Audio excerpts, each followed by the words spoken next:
48 நாட்கள் எதை நாம் பராமரிக்கவில்லையோ அது பழுதடைந்து விடும் என்று சொல்லுகிறார்கள். ஒரு வாகனம் எடுத்துக்கோங்க, 48 நாள் டைம். 48 நாளுக்குள்ள நீங்க அதை பயன்படுத்தணும், இல்லை பழுது பார்க்கணும், அதை மெயின்டைன் பண்ணணும், இல்லை சர்வீஸ் பண்ணணும். 48 நாட்கள் நீங்க கண்டுக்காம விட்டுட்டீங்கன்னா அதுக்கப்புறம் அது உங்களை கண்டுக்காது. ஒரு ஏசி, ஒரு மிஷின், ஒரு கார், ஒரு பைக், இல்லை ஒரு வீடு, உங்க வீடே கூட சரி, மேக்சிமம் 48 நாள்.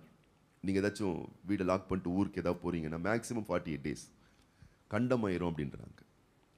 ஒரு பொருளே ஆனாலும் சரி, ஒரு கருவியே ஆனாலும் சரி, நாம் பயன்படுத்துகிற விஷயமே ஆனாலும் சரி, நம்முடைய உடல் உறுப்பு கூட சொல்றாங்க 48 நாளா அதை கவனிச்சிடணுமா, இல்லைன்னா அது பழுதடைஞ்சிரும், பாழாயிடும்னு சொல்றாங்க. ஓகேங்களா? சரி, இப்போ காரை கண்ணால் பார்க்குறோம், 48 நாளுக்குள்ளே நம்ம யூஸ் பண்ணுறோம், பழுது பார்க்குறோம், சரி பண்ணிடுறோம். கேஸ் ஸ்டவ் கண்ணால் பார்க்குறோம், ஏதாச்சும் அடைப்பு வந்துடுது, ஏதாச்சும் பிரச்சனை, சரி பண்ணிடுறோம். இப்போ யோசிங்க, கண்ணால் பார்க்குற எந்த விஷயமே ஆனாலும் சில நாட்களுக்கு பிறகு ட்ரபிள் கொடுக்குது, பழுது பார்க்குறோம், சர்வீஸ் பண்ணுறோம், சரி பண்ணுறோம், மறுபடியும் கரெக்டாக ஓடுது. கண்ணால் பார்க்குறோம். ஆனால் யோசித்து பாருங்கள், நம்ம கிட்னியை கண்ணால் பார்த்துருக்கோமா? நம்ம லங்ஸை, நுரையீரலை கண்ணால் பார்த்துருக்கோமா? நம்ம ஹார்ட்டை கண்ணால் பார்த்துருக்கோமா? நம்ம சொந்த ஹார்ட்டை நம்ம கண்ணால் பார்த்துருக்கோமா? நம்ம பிரெயினை கண்ணால் பார்த்துருக்கோமா? ஆனால் யோசித்து பாருங்கள், பிறந்த நாள்லேருந்து 48 நாள் இல்லை, இத்தனை வருஷம் அழகாக ஃபங்க்ஷன் பண்ணுது, அற்புதமாக ஃபங்க்ஷன் பண்ணுது, நேர்த்தியாக செயல்படுது. அல்லேலூயா. நான் பார்க்குற விஷயத்தெல்லாம் நான் பழுது பார்த்துடுறேன், ஆனால் பார்க்காத விஷயத்தை என்னை பாதுகாக்கிற ஆண்டவர் பழுது பார்த்து சரிபடுத்தி அதை அழகாக இயக்க வைக்கிறார், நேர்த்தியா செயல்பட வைக்கிறார். ஆமா, கரெக்டா ஹார்ட் பீட்டை துடிக்க வைக்கிறார், ரத்தம் கால்ல இருந்து தலைக்கு வரைக்கும் ஓட வைக்கிறார். யோசித்து பாருங்க. இப்போ நான் எடுத்துக்கிட்டீங்கன்னா ஏறக்குறைய ஒரு 6 அடி கிட்ட நான் இருக்கிறேன் பாருங்க. இவ்வளோ ஒசரமான ஒரு ஆளு, கீழே கட்ட விரல்லேருந்து தலைமுடி அந்த வேர்கள் வரைக்கும் ரத்த ஓட்டம் ஓடுது. யார் பம்ப் அடிச்சு ஓட வைக்கிறது? அதெல்லாம் பெருசாக நம்ம யூகிக்கிறதே இல்லை. நம்ம என்ன நினச்சிக்கிட்டு இருக்கோம், அது நடக்கலையே, இது நடக்கலையே, காசு இல்லையே, கையில் அது இல்லையே, இது இல்லையே. ஏம்மா, உனக்கு உயிரையே ஜீவனையே பாதுகாத்து அற்புதமா, ஐயா, ஆச்சரியமா ஒவ்வொரு நாளும் பராமரிப்பை கொடுத்து, ஒன்றுமே இல்லை, வீட்டை பிரித்து போட்டு சுத்தம் பண்ணி ஒரு நாள் கிளம்பி பாருங்க, உடம்பெல்லாம் அடிச்சு போட்ட மாதிரி ஆகிடும் உங்களுக்கு. ஒரு வீட்டையே கிளீன் பண்ணுறது அவ்வளோ பெரிய விஷயம் பாருங்க. ஆனால் ஆண்டவர் நம்ம ஹோல் கண்ட்ரோல் சிஸ்டத்தையே அழகாக அற்புதமாக பாதுகாத்து அருமையாக ஸ்திரப்படுத்தி நிற்க வைக்கிறாரு, நடக்க வைக்கிறார், பணி செய்ய வைக்கிறாரு, ஐஸ்வர்யத்தை சம்பாதிக்கிறதுக்கு பலத்தை கொடுக்கிறாரு.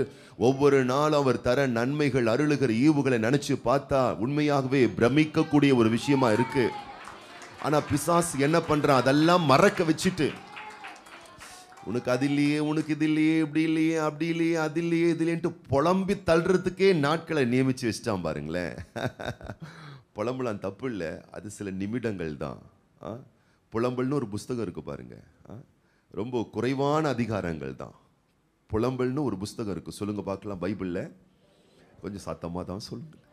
பைபிளில் புலம்பல்னு ஒரு புக்கு இருக்கு, அது சில அதிகாரங்கள் தான்.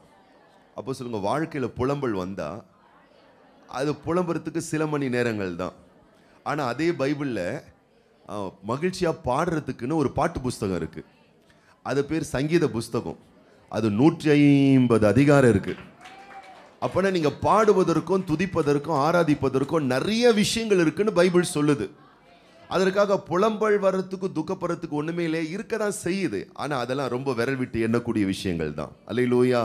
ஆனால் தேவாதி தேவனை மகிமைப்படுத்துவதற்கு எண்ணிக்கை கடங்காத நன்மைகள், எண்ணிலடங்காத நன்மைகள், வார்த்தையால் விவரிக்க முடியாத நன்மைகள் தேவாதி தேவன் செய்து கொண்டு வருகிற அதிசயங்களை நினைச்சாலே நான் சொல்றேன், மனதுக்கு ஒரு விடுதலை, எண்ணங்களுக்கு ஒரு விடுதலை, வாழ்க்கையில ஒரு விடுதலை, நினைவுகள்ல ஒரு விடுதலை, வாழ்வின் எல்லா நிலைகளிலேயும் விடுதலையும் வாழ்வும் விடுதலையும் வெற்றியும். அல்லேலூயா, அல்லேலூயா, அல்லேலூயா.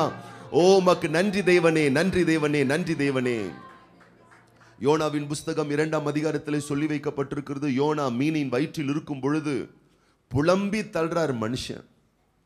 யோனா புலம்பி தள்ளுறாரு. நான் அடைக்கப்பட்டிருக்கேன், நான் பாதாளத்தில் இருக்கிறேன், கடற்பாசி என்னை சுற்றி கொண்டது, பூமியின் தாழ்விடத்தில் நான் இறங்கினேன், ஏன் இப்படி ஆச்சு, எதுக்கு இப்படி ஆச்சு, இப்படிலாம் எனக்கு வரணுன்ற மாதிரி உன் கண்களுக்கு எதிரே இராதபடிக்கு நான் தள்ளப்பட்டேன் அப்படின்ட்டு அந்த 2ஆம் அதிகாரத்தை நீங்கள் ஃபுல்லாக வாசித்தீங்கன்னா புலம்பி தள்ளுவார் பாருங்க மனுஷன். ஆமாம், பல நேரத்தில் நம்மளும் புலம்பி தள்ளுற மாதிரி தான் சூழ்நிலை இருக்குது. ஆனால் அவர் புலம்பி தள்ளினதுனால சூழல்கள் மாறலை பாருங்க. அதே அதிகாரத்தில் சொல்லப்பட்டிருக்கு, அந்த ஆபத்தில் நான் கர்த்தரை நினைச்சேன். அவர் சொல்ற கர்த்தரை நான் துதிச்சேன். அந்த நெருக்கத்தில் நான் கர்த்தரை நினைச்சேன். அந்த சங்கடத்தில் கர்த்தரை நான் துதிச்சேன். அவர் ஒரே புலம்புற, ஒரே பாசியாக சுற்றிக்கிட்டு இருக்கு, ஒரே கடலாலையாக அலை வந்து மேலே மோதிக்கிட்டு இருக்கு.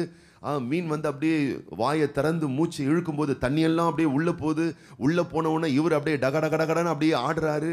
அப்புறம் தண்ணி அப்படி வெளியே போகுது, அப்படி வெளியே வருது, உள்ளே வருது, வெளியே போகிறது, உள்ளேயும் வெளியும். வாழ்க்கை ரொம்ப புலம்பி தள்ளுற ஒரு மேட்டராக இருக்குது பாருங்களேன். அலசடி படுறாரு மனுஷன். ஆனால் அவர் பார்க்குறாரு, ஒரு நாள் ஃபுல்லாக புலம்பணும், ஒரு மாற்றமும் வரல. 2 நாள் ஃபுல்லாக புலம்பணும், ஒரு மாற்றமும் வரல. 3ஆவது நாளும் புலம்பி தள்ளுறாரு, மாற்றம் வரல. இப்போ முடிவில் யோசனை பண்ணுறாரு, புலம்பி புலம்பி என்ன பிரயோஜனம் வருது? அல்லேலூயா. தேவனுக்கு புகழ் பாடுவோம், தேவனுக்கு புகழ் மாலை செலுத்துவோம், தேவனுக்கு துதிகளை செலுத்துவோம். 2ஆம் அதிகாரத்தில் சொல்கிற பொருத்தனைகளை நான் செலுத்துவேன், உமது ஆலயத்துக்கு நான் செல்லுவேன், உம்முடைய பரிசுத்த நாமத்தை நான் தொழுது கொள்ளுவேன், உம்முடைய உன்னத நாமத்தை நான் கனப்படுத்துவேன், மேலான நாமத்தை நான் ஆராதிப்பேன். அல்லேலூயா. நானோ வேனில் துதியின் சத்தத்தோடு உமக்கு பலியிடுவேன், நான் பண்ணின பொருத்தனைகளை செலுத்துவேன்.